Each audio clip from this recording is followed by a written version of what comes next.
Hi, magandang araw! Sa video na ito ay inyong matutunghayan ng ilan sa mga hakbang sa pamamalansya na maaari ninyong matutunan. Halina't simulan natin.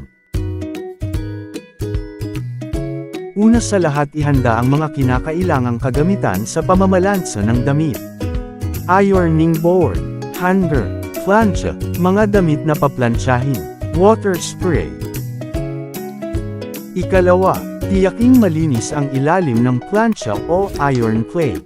Tiyakin na maayos ang pagkakasaksak ng plug nito at ng cord nito at iset sa tamang temperatura ng init na naaayon para sa damit.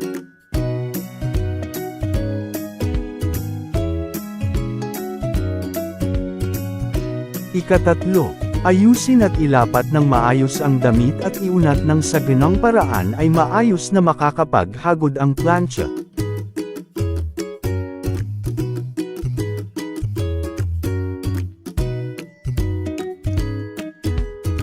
Ika-4, planchahin ang unahang bahagi ng damit, kuwelyo, manggas at ang buong harapang bahagi ng damit. Malumanay na hagurin ng plancha pataas, pababa at pabalik-balik ang damit hanggang sa mawala ang mga gusot nito.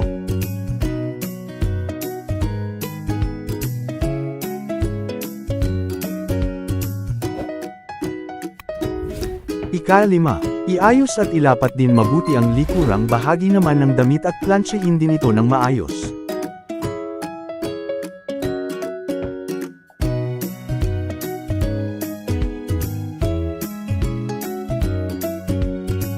Maaari ding mag-spray ng tubig sa damit kung saan may mga makakapal na bahagi ng gusot.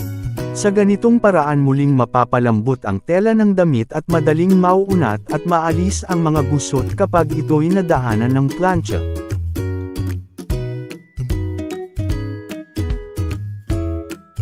Ika-6, tupiin ng maayos at i-hanger ang mga naplanchang damit, at ilagay o sabit sa maayos na lugar o aparador.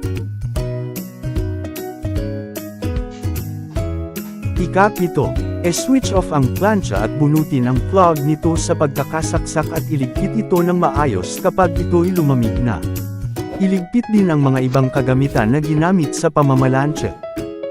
Isang paalala para sa kaligtasan. Huwag kalilimutang bunutin sa pagkakasaksak ang plug ng plancha pagkatapos nito gamitin upang maging ligtas tayo at malayo sa sakuna na maaring pagmulan ng sunog. Hanggang dito na lamang po. At marami pong salamat sa panunood. Sana po ay may natutunan kayo.